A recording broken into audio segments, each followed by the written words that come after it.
सिनुरवा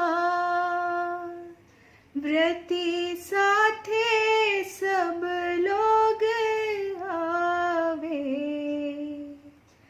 अनुपम दृश्य बन जाए, अनुपम दृश्य बन जाए।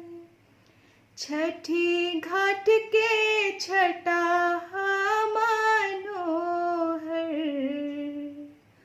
ओह पे मनवाल भाई, ओह पे मनवाल भाई। घाट पर सुंदर सरोवर, देला चित हर्षाय, देला चित हर्षाय।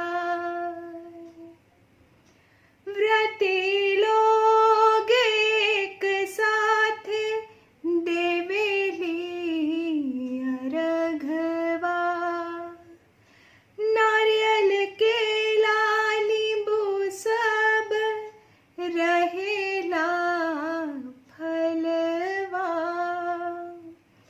व्रती लोग एक साथ देवेली अर्घवा, नारियल केला नींबू सब रहेला फलवा। अरज करेले आदित्य से, दीह व्रत पार लगाए, दीह व्रत पार लगाए। छठी घाट के छटा